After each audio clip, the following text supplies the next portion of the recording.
The garden box is looking amazing. I have these gorgeous poppies over here that I haven't wanted to take out yet, but I do have white calabacoa to put back in once the time is right. I really need to get them in the ground, but I didn't want to pull the poppies out too quickly because I'm enjoying the poppy show, but I think that's going to have to happen in the next week, regardless of whether or not the poppies are done.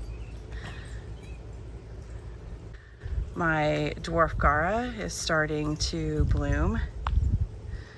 Sadly, the dwarf Gara is an aphid magnet, and I tend to get tons of aphids.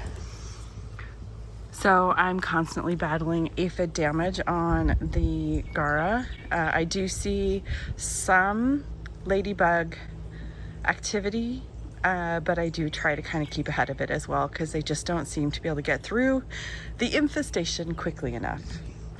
I have this beautiful volunteer sweet pea that is coming up the trellis. I'm thinking this sweet pea is one that I planted last year that just didn't germinate. They are wonderfully fragrant plants and I have been enjoying it immensely. With the poppy, the clematis that's kind of hiding in here hasn't really been able to put on much of a show, and I don't see much in the way of flower production anymore. It is just not quite as happy as the one I have on the east side of the house. I've been making cute little arrangements, bouquets of sweet peas, and putting them on the table in the pavilion.